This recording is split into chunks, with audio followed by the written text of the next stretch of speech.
Hello, Molly Dutton-Kenny. I always want to say your whole name. It's something about it that's kind of poetic. I don't know what it is, but I never just say like Molly. I'm like Molly Dutton-Kenny. Like I have to say the whole thing. But thank you for being here. Thank you for having this conversation. Thank you for being down with BADT from the very fucking beginning. Oh. You are an old head in the game. But if you could, can you please introduce yourself, the work that you do, where you're located, all that good stuff? Sure. Yeah. Thanks. My parents would be so happy to hear you say my full name. I actually changed my name a while back, but I still use my maiden name for most of my work. So it's funny to hear it said out loud. I don't say it very often. It's nice. Um, thank you for having me. It's really good to talk to you always, and really amazing to see everything that BADT has done over the years and continues to do, including this. So thanks. So my name is Molly, and I live outside of Toronto in Canada, but I am American, born and raised in Oakland, California. And I've lived in lots of parts of the world, but this is where I make my home now. I am a midwife. I have been working in birth for over a decade and been a midwife for the last 6 years or so. I primarily focus a lot of my education efforts on supporting loss and abortion from a midwifery perspective, and really kind of challenging a narrative that like the only safe way to have an abortion is with a highly medicalized system. I don't think that works for a lot of people. And so I'm very excited to work with alternative forms of abortion care or traditional forms of abortion care. And that has bled into all kinds of pregnancy losses as well. And then I also, like in my day job, help deliver babies. So I'm gonna go do that later. But yes, I care about all of it.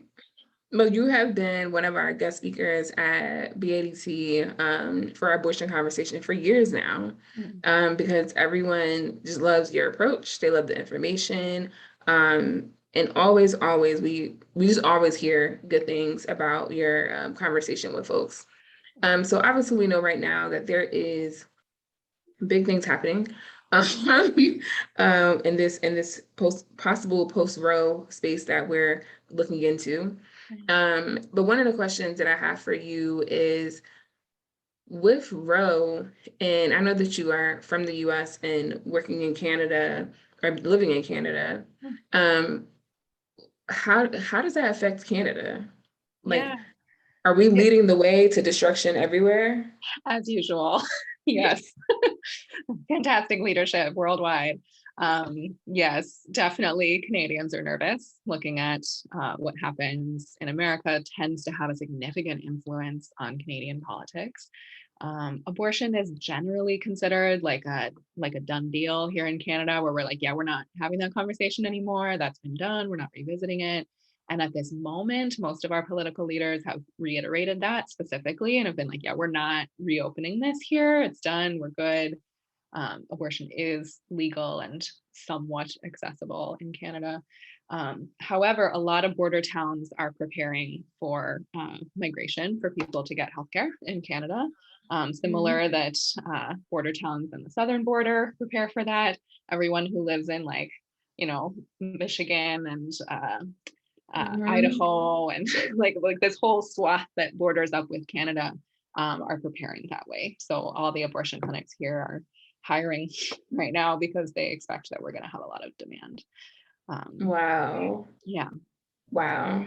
And I mean, it's so complicated too, because I, have read so many things about when people are trying to go into different places to have abortions and like what I don't know, the government, whoever is trying to do to stop that or to maintain that. And someone was like, are we the handmaid's tales? Like, are we gonna have to tell people where we're going, why we're going? Like, what is happening? But anyway, before we get into that torture, I would love for you to speak a little bit more about those traditional methods of abortion care. Yeah, thanks. Yeah, I do like to remind folks that like in a macro timeline of abortion, what we do now is like a small blip on the end of it. Like this like clinical care where we go see a doctor and pay a lot of money for someone to take care of our body is new. That's actually not the most common way people have had abortions historically. So every culture in every part of the world has ways of managing their fertility, including ending pregnancies, and has for thousands of years. And so those sometimes include using things like plant medicine, medications, sometimes include putting things into the body to take things out, though that's newer. Systemic Mhm. abortion is more common throughout the world. And then a whole bunch of like adjunct therapies, like fasting or hyperthermia, like making the body really, really hot, sweating, things like that. There's been all kinds of like kind of more holistic approach to making the body temporarily not a very hospitable place for a pregnancy. Mhm. And supporting the body while it's doing that. So I do like to remind folks like the answer is not to torture yourself. You can do a hard Yeah. thing and Mhm. nourish yourself while you're doing it. So Yes. And so like with self-managed abortion options, I guess like in your practice, is that something like that's like a major point of your practice because of the way that you educate and the way that you um what's the word, advocate for it? Is that something that you like regularly are witnessing? all the time. So that's the primary reason people reach out to me, other than they'd like to have a baby, is that they'd like to not have a baby, and Mm-hmm. they'd like to not have to go to Planned Parenthood. So then, is Mm-hmm. there something else they can do? Or like, I read this recipe on the internet and it has all these plants in it. Like, is this going to kill me or is this okay? Right. So I have a lot of that kind of Yes. conversation with folks. Yes. Um, And I think that's like one of the things, right? Where like when we're talking about a post-Roe like environment, mhm. we know that abortions are gonna keep happening. Oh yeah. Like they're gonna keep happening. And I was talking to my BAT students yesterday, and I was telling them like obviously there's a traditional routes to abortion care, but I was like, you have to learn from the right people. And you have to like there's ways to go about that. So I wonder like could you speak to maybe even like resources or whatever, because I'm like it's going to happen, we know it's going to happen regardless, but our point is like how can we make this happen in the safest way possible, understanding that herbal abortions, any self-managed abortion can be very much safe as long as we have the Yeah. right tools. Yeah. I think that's a really good question. And I think I agree with you that the like traditional perspective on this is that then there was someone to ask to help you. This like thing we've got going on now where you like order pills on the internet and then do it by yourself in your bedroom is like, that's also weird. Like that's not a traditional way. We usually had support. So definitely I think learning from folks who have a little bit of knowledge and a little bit of wisdom to offer here. In some communities, that might be the people who have been historical providers. So people like midwives or birth workers, other kinds of healers, body workers, things like that. Sometimes these folks have this knowledge and that would be the right people to ask. Otherwise, there are some good kind of written accounts and some people who will teach. Um, yeah, I don't recommend just like Googling herbal abortion. I Yeah. recommend doing your homework Yeah. on what's safe and what's not. And it, like most things, do that now, not when you're in crisis because you're 5 weeks pregnant and it has to be over. You know what I mean? I feel like ideally prepare ahead of time, knowing that this is a Yeah, full and body I of think that knowledge. And exactly. And I think like that's the thing, right? And even when we think about birth, like people all the time are like, why do people get doulas or whatever the case is? And I'm like, because they have never learned about birth until they were pregnant, yeah, right? And so now they need that support to understand like what is actually happening. Like it's hard to be in it and also be trying to work on the situation. yeah, And I think it's the same thing with abortion, right? Where like some people, most people, and not because of any negative reason, but until you're in the situation, you usually don't get the information. But now in this post-Roe space, it's like, hey, build up the arsenal yeah, just in case, yeah. right? Do the information seeking, get yourself set up, like all of that. So I guess too, like, what are your thoughts about the importance of community in this, right? Like, So How, because we know, like I said, shit gonna keep going, but it's more so about the community taking care of ourselves. So I would love to just hear your thoughts on that. yeah, I agree. I think this is community work. It always has been. You can't expect someone to do something hard like this alone, unless they truly want to. But I think given a full set of choices, most people don't choose to do it solely alone. So Mm-hmm. I think we need providers. Like that's my big advocacy. I'm like, you want to learn how to do this? Shocker, abortion's not that hard. It really isn't, And so like, if you want to be a community provider, great. We need lots of those folks, especially now. But we don't just need that. And we don't necessarily need a community provider everywhere. A lot of that work can be done remotely. And then Mm-hmm. what you need in community are folks who are going to, cook soup and take care Mm-hmm. of you through this and work on your local advocacy and help with transportation. Like there's so many spaces that is needed. And so Mm-hmm. working in smaller, collectives and with other folks who can work together, so that when people need emergency care, they can get it. And also that it doesn't feel like it's super draining on one person all the time. So, For sure, right? Sustainability. yeah. Like we have to do this with a team, with a community, with Yeah. whoever. Um, One of the things that you kind of mentioned that made me think is like, I guess in this current moment, and you working with midwives and doctors and all of that, do you see maybe even over the last couple of years, I guess, like an increase in providers wanting to gain this education? Yes. And I think we will get more of that now. But yes, I think there has been a steady increase over time. Not as much as I would have liked. Like, definitely a Mm-hmm. lot of panicked emails in the last couple of weeks that are like, okay, I said I would take classes, but now I really mean it. And I'm like, oh, I wish you had done that 2 years ago, but okay, sure. So I think this will cause some folks to step up. I also think it's going to much more quickly promote what has been needed for a long time, which is collaboration between these worlds and not just some underground herbalists having to refer to ER. But I'm like, no, we need the local doctors who are willing to consult and treat us as colleagues who are providing, similar services for people who have different needs. So I think that has been real slow going and might be shifting quicker, which is nice. Yes, we need that shift, right? Because we need everyone on hand. Like I always tell our doulas, like, I'm not anti-doctor. I'm just anti-doctor that's doing fucked up shit. Right. Exactly. But like if it's like a Yeah. doctor that's cool, like you're cool, right? Like, so I guess with that, into this conversation, like I said, birth neoterrorism focuses on like innovation and like how do we create this future? What does it need to include? Mhm. Even like has a part of like abolition, like we don't have to wait for the government to do it in order for us to create the shit, right? Because we know they're going to just keep doing what they do. Yeah, they're never gonna So, so when you think about the future of birth, like one of the things, not birth, but the future of abortion, Mhm. one thing you mentioned was that collaborative like approach between Mhm. everyone. So I guess maybe that would be included. But I Mhm. guess like what else is included in that future of abortion access in your mind?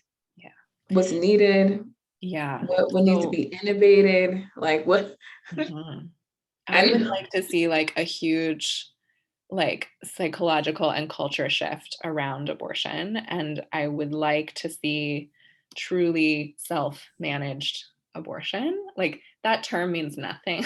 Sorry. know. Like it's Hmm. a weird academic term that's really circulating right now where I'm like, every abortion is self-managed. This is dumb. Like you're just describing Hmm. like everyone manages their own abortion. But what they're Yes. meaning to say these days is ordering pills online, I guess. That's what it's supposed to mean. Hmm. Anyway, I would like to see true self-managed abortion, which would Hmm. mean that we take out the providers and all the other people as if they're the protagonists of this story. And instead the Hmm. story is directed by the person who wants the abortion. And so they're able to selectively choose what they want. So, okay, I want to see this midwife to talk about herbs, and then I want to go to this doctor for an ultrasound to make sure that it worked, and then I want this, and everyone's just going to be cool with that. Like it's just not going to Wow. be a big deal. It's that this is my experience, and I'm choosing how I want it to be. Wow. I think that's such a good point, right? Because like one, you managing yourself, Yeah. it's your body, it's your things. But I think like when you talk about that truly self-managed piece, it's like, even though you're managing yourself, it's like you don't always, depending on where you are, what's going on, who, whatever, you don't always get choices No. around these different pieces. Like, I want to get an ultrasound over here. That would make me feel better. I want to go, get this procedure here, or I want to do like, there is that missing piece, right? Where you have to look at your insurance card if you have one, right? If you have one, and then maybe get, certain pieces done that can get covered. You know what I'm saying? By who's in your network, even if that network or that location doesn't make you feel safe or honored, or you can't speak about what you're planning to do. Like, you have, it's like all this level, and it maintains the stigma, and it maintains the disconnected parts of having a conversation about abortion. Absolutely. I mean, for a movement that's like supposedly based on choice, we don't have very much choice within the matter. So it would be great to see that expanded and normalized, that you can manage this however you want. That would be lovely. I mean, in all healthcare, right? Yes. Oh gosh, I'll think about that more. Well, my last question to you, because taking care of ourselves, creating a nice, relationship with trauma healing for ourselves, because this work is traumatic. We can enjoy it, we can love it, but we see a lot of shit. How are you taking care of yourself? Yeah, that's a great question.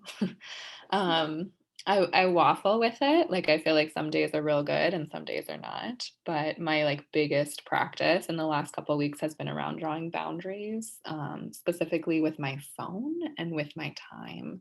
And knowing that like everyone else's emergency is not necessarily my emergency. I planned and lived in this day for a decade. Like, this is not scary in that same way to me, because I know what to do next. And I need to allow that to be my truth and not fall into everyone else's panic.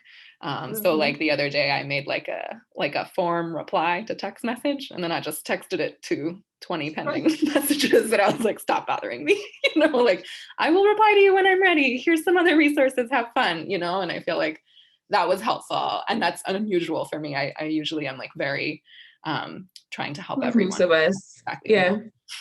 So. Like most of us, we're like, okay, this, that, and other, right? But that burnout doesn't actually help anything. No, it doesn't. It really doesn't. And I guess too, like, another thing that I will also ask, and it's kind of in the question around self-care, but one of the things I've talked about with other guests is like the danger of being someone who's publicly supporting abortion. Yeah. And how it can literally be dangerous. Like, bodily, like, people are doing a lot of things. So I guess my last question to you is, how are you protecting yourself? Yeah. That's a really great question. I have been lucky that I live in a place with less threat and live in a body with a whole lot of privilege. And so I know that I face this differently than other people do. But I did a funny thing a while back, which was that I got married and changed my name, like I said. And so I actually live in my community under a totally different name than most of my abortion activism, which has been helpful for my family, frankly. Like, they don't worry about me as much. And it helps to build some like more solid boundaries in my life. And then also I am just selective about who I talk to. Like, I don't reply to everything that comes through, especially when people are in a panic. So, Well, yeah. Well, I definitely appreciate your time that you spent with me today. I know that you are in the middle of doing all the things, people having babies, people choosing not to have babies. I mean, that in itself is a whole like shift and weight to hold. I can only imagine that shift. But I appreciate you. I appreciate the work. And also, if it's any like resources or things that you want to kind of like put out there right now, or how people can find you, you have the space. Okay. Yeah. Thanks. Cool. I will send you a link maybe. I am teaching a class in a week or two about this, because I keep getting the same questions, and I'm like, I'll just teach it once. So if you're watching this and you're like, I want to be an abortion provider, cool, let's talk about it. So, yeah, send the link so I can see you, so I can come too. So yeah, definitely send us that link. We'll definitely post it. But like I said, thank you so much for your work, for your time, for your patience, because it's working easy. Thank you. And also take care of yourself for real. Thank you. I appreciate it. Thanks for making this time.